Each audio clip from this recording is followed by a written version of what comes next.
everybody! Welcome back! Hello mga kapitbahay! Nakalipat na po kami. Marami kaming natutunan sa pag-move namin na to. Kaya itong video na to ay dinedicate namin para ma-share sa inyo kung ano yung mga learnings namin. Bago ang lahat, subscribe na rin kayo para updated kayo sa mga new learnings namin sa First Park Homes, Calamba. So, bago kami lumipat nitong January 5, kinabitan nila kami ng kuryente. So, dito makikita nyo sub-meter pa yung kinakabit nila muna kasi hindi pa gawa yung poste dun sa block namin. So, since alam nila na lilipat na kami at malapit na kami lumipat, ginawa nila ng paraan. Kinabitan muna nila kami ng sub-meter at pag ready na yung mga poste, ayun, papalitan na nila yung kontador namin. So, going back sa preparation sa paglipat, ito yung shinare ko nung last video, yung nabili naming balikbayan box sa National Bookstore. Sabi ko dun sa last video, kasyang-kasya na yung gamit namin sa 5 balikbayan box na to. Pero, mali ako. Ang laking pagkakamali ko na sinabi kong kasya na dahil hindi siya kasya. Hindi ko yun na-realize. Kaya I would suggest estimate your stuff well. Kung wala man, backupan nyo ng mga trash bags, yung malalaki, at saka yung mga makakapal na trash bags. Kasi kami, nagkulang talaga eh. So, saver namin yung trash bag nung last minute na wala na kami mapaglagyan ng gamit. So, ayan, yung gulo sa unit namin nung nag-aayos kami. So, ito makikita nyo, sinusort ko na yung mga documents namin. I highly suggest before kayo lumipat, ayusin nyo na ng maayos talaga yung mga documents nyo, yung kaya nyong linisin nyo na bago nyo i-box para hindi na kayo maglilinis pag lipat nyo sa first. Nakatulong sa amin na nag-ayos kami ng maaga. When we say maaga, the weekend before ng paglipat namin, nag-start na kami mag-ayos. And then, so Saturday and Sunday yon. And then yung lipat namin is on a Thursday. So we had the whole day of Saturday and Sunday, the weekend before na mag-ayos. And then tuwing gabi nag-aayos kami ng Monday to Wednesday. So enough na yon. Naging enough na yon para dun sa pag-aayos namin. We're a family of 4. Tas medyo onti lang naman yung gamit namin. More than enough naman. I also suggest na yung kung may mga items kayo na gusto nyong remedyohan before nyo maglipat, remedyohan nyo na ngayon kesa yung nakalipat na kayo, tas pagod na kayo, tas pagdating nyo pa dun sa bahay, tsaka pa kayo mag-work or tsaka nyo pa re-remedyohan yung gamit nyo. At least, if you do it before, at least you have that time. Tapos ma-adjust mo siya according dun sa need mo na time. Katulad nito, niremedyohan ko muna yung table ko since hindi muna ako bibili ng bagong work table paglipat sa first. Kasi parang gusto ko last na siya bilhin. Yung mga big items na muna yung bibili namin, like yung bed muna bago yung table, para alam namin kung anong size yung mas tama dun sa size ng kwarto. So, ito nasira yung handle. Gumawa lang ako ng macrame na handle. Para temporarily yan muna yung handle niya. So far, it works naman. Yan, shoot mo lang siya dyan. Tapos, buhol mo sa likod. And then, ganyan na itsura niya. Ayan. O, diba? It works. Tapos, yan pala, kinoveran ko lang siya ng wallpaper. Kasi yung original niyang cover, parang madami ng tama. Pangit na. Since hindi pa naman ako bibili ng bago, ginawan ko lang muna ng paraan. So, ito na yung finished product. As you can see, yung handle niya, yan na muna. Macrame handle na muna. But, so far, okay naman. Gray din siya. Kasi light gray yung wallpaper na ginamit ko. So, ayun lang. Nasingit ko lang siya. And speaking of macrame, ayan, inorganize ko na rin yung mga pang-craft items ko. So, itong mga plastic drawers na to, it helps talaga to organize. Hindi ko na tinanggal yung mga usual laman nun. Nilagyan ko na lang siya ng tape para pag nilagay sa truck, hindi siya mag-open, hindi siya matatapon. So, ito yung anak ko. Habang nagliligpit kami, nagkakalat siya. Pero okay lang. Arts naman.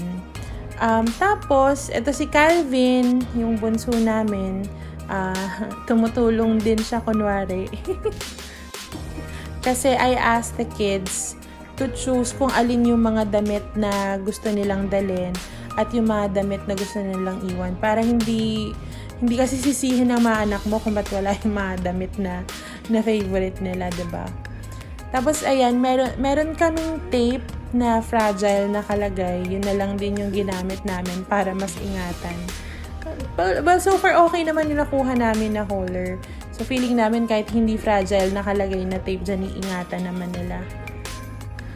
Malaking tulong pala sa amin yung paglagay namin ng mga actual items na nasa loob. Doon sa, ayan, yan, yung paper na yan, nakasulat dyan sa paper na yan kung ano yung laman ng box. So, instead of just labeling the box ng generic label na toys, ganyan, kasi hindi mo maiwasan na magsingit ka ng mga items na hindi kasama dun sa label ng boxes, especially pag limited lang yung boxes na meron ka. So, instead of labeling it na generic lang yung label, lagay mo na yung mga items na nandun sa loob ng box. Kasi believe me, pag lipat mo ng bahay, talagang maghahalongkat ka.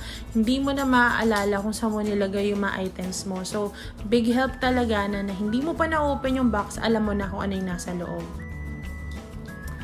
Tapos, yung mga organizers namin, nilinis na namin. So, again, katulad ng sinabi ko kanina, mas maganda kung linisin mo na siya before mo i-box or before ka lumipat para pagdating mo doon, malinis na yung mga gamit mo. Susunod na tip is to number code the box. So, for example, or hindi box, yung mga items in general.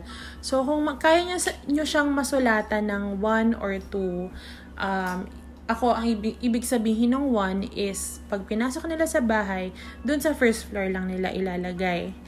Pag 2 naman, dun nila, syempre, sa taas ilalagay, second floor. Ngayon, kami kasi that time, isang room lang yung pinagpasukan namin ng mga gamit eh. Pero, pwede nyo namang gawin, lagyan nyo na ng label yung mga doors. Kunwari, 1, dikitan nyo lang ng number 1 dun sa door 1. Dun ipapasok lahat. Yung door 2, sa second room, dun nila ipapasok yung mga naka-label ng number 2. Tapos 3 dun sa first floor. Para mas madali lang makipag-coordinate kila kuya kapag naglipat. Tsaka mas madali kang mag-ayos. Hindi ka akyat baba ng hagdan. So, speaking of paglilipat, ang kinuha pala naming hauling service is yung WeLink. Nakita ko lang to sa isang sponsored ad sa Facebook. And out of all the haulers na in-inquiran ko, sila yung may pinakamababang rate na binigay sa akin. At ang pinakamaganda pa doon, yung truck nila may lifter. So, yung mga gamit, hindi nila kailangang i-manually angat para mapunta dun sa truck. Ayan, yun, parang elevator. So, yung gamit mo, talagang secure siya na hindi siya basta-basta mababagsak. And additionally, sila kuya talaga sobrang helpful nila. Hindi sila nagre-reklamo at sobrang bait nila. Tas alam talaga nila yung ginagawa nila. Alam nila kung ano yung sunod-sunod na dapat ilagay. At so far, sa lahat ng gamit na binitbit nila sa amin, wala namang nasira or may major scratches. None at all talaga. Wala akong masabi. Sobrang highly recommended ko talaga tong WeLink. And according din kila Kuya Carlo, yung WeLink nga na naghatid ng gamit namin, sila rin daw yung nagsa-service sa Ace Hardware. Kaya talagang sanay sila sa mga pag-aalaga ng mga gamit at pagta-transport. So, ito na nga. This is the day na pinaka-aantay namin. Ito yung morning na yon. So, nag-schedule kami nung hauling service ng 6 a.m. So, before 6 a.m., nasa place na namin sila. Siguro mga 5:30 pa lang nandun na sila. And then, nakaalis kami ng mga almost 7 a.m. Mabilis sila mag-ayos. At saka hindi rin naman ganun kadami yung gamit namin. And then, after nilang i-load lahat ng gamit namin, nagpa-picture muna sila. Pang marketing nila yun eh. Sobrang happy namin. Di-picture naman kami, di ba?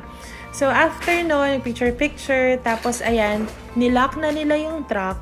And then, ang maganda doon, at na-amaze ako, after nila i-lock, si Kuya, may nilabas siyang parang plastic lock. Tapos, meron siyang numbers. Ginagamit pala nila yon at nilalak nila ng ganyan. Yan o, yung plastic na yellow.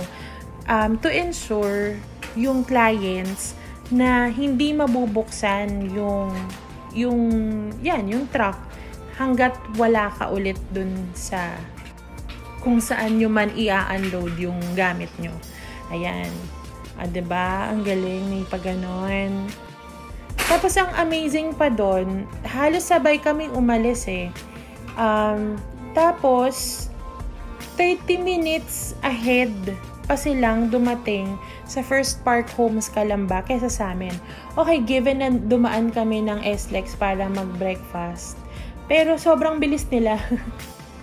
In fairness. Tapos parang wala naman kami narinig na reklamo or anything. Or hindi mo makikita sa kanila na naiinis sila dahil nag-antay sila pa ng mga 30 minutes sa amin. So, ito na nga finally, kahit nakailang beses na akong pumasok dito sa First Park Homes Calamba entrance, na itong move-in day, ibang klaseng kilig talaga yung naramdaman namin. Ibang klaseng feeling yung inabot mo yung authority to move in dun sa guard. Tapos, ayan na, moving in na. Tapos, ito na, papakita na namin sa mga anak namin yung house. Kasi first time din nilang makikita to ng medyo ayos na yung harap eh. Although yung scaffolding sa harap, hindi pa namin pinatanggal that time. Kasi nga ikakabit pa yung aircon. Pero natanggal din naman siya agad that day. Around after lunch, tinanggal na yan. So, nung tinurn over yung house, may dala na kami nung mga sinasabi nilang unang ipapasok na bigas, water, cotton, sugar, ano pa ba. Basta nagdala na kami noon nung tinurn over sa amin. So, nasa loob na siya ng bahay. Pero, netong nag-move in kami, just to be sure, syempre, para good vibes ang lahat, ang unan muna naming pinasok is yung welcome kit ng First Park. Kasi nga, di ba may kasama na siyang bigas, salt, at saka sugar. So, just to be sure, una na rin namin siyang pinasok. Tapos, yun, binuksan nila Kuya Carlo from WeLink yung truck. Tapos, nag-start na silang ibaba yung mga gamit. So, malaking tulong yung may label yung items kung saan nila ilalagay. Hindi na sila nagtatanong sa amin, saan po ilalagay ito? Kasi alam na nila eh, pag 2 sa taas, pag 1 sa baba. And so, since hindi na nga kami nakabalik dito before kami mag-move in para maglinis, ganito muna yung itsura ng service area. So, next time, papakita namin sa inyo kung ano yung magiging ayos niya. But for now, unti-untiin muna namin yung ayos and linis kasi nakakapagod siya talaga kapag sinabay-sabay mo eh. Hindi ko na nga rin namalayan na Friday na pala kailangan ko na mag-upload ng video kasi medyo drained pa talaga yung energy namin from all the happenings, diba? So, ayan, dun, after nilang magbaba, by the way, it only took them about mga less than 30 minutes, siguro mga 20 minutes, para ibaba lahat ng gamit namin. So, pagbaba nun, saka lang namin sila binayaran. So, by the way, walang down payment na kailangan para i-avail yung services ng WeLink. Babayaran nyo lang sila after nilang mababa lahat ng gamit nyo. So, tapos ito na yung first lunch namin sa bago naming home.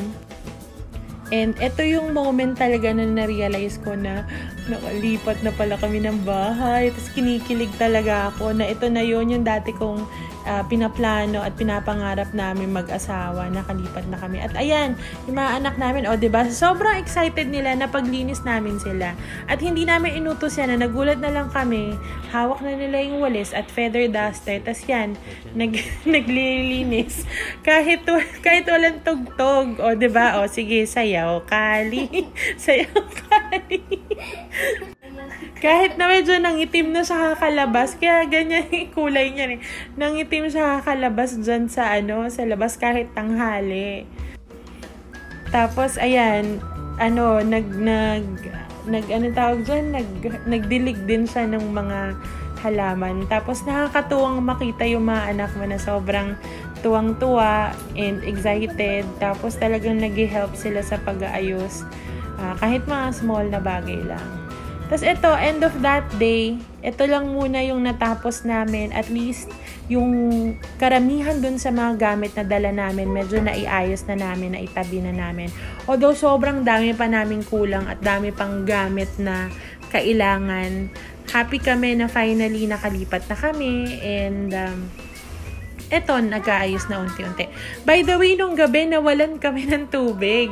Meron kasi palang nag-off nung gate valve. Hindi alam na may nakalipat na sa first. So, ayan, nagpunta lang naman kami kila engineer. Tapos, tinulungan din nila kami. So, yun, after a long day, long, exhausting, but very blessed day, naka-rest na rin kami.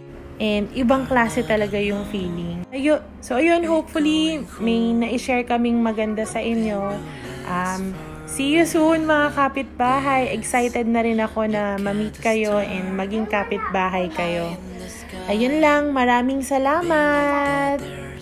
I'll upload pala a separate video para dun sa site update kasi sobrang dami na nag-request. So, ilalahat ko na siya. Okay? Thank you! Bye!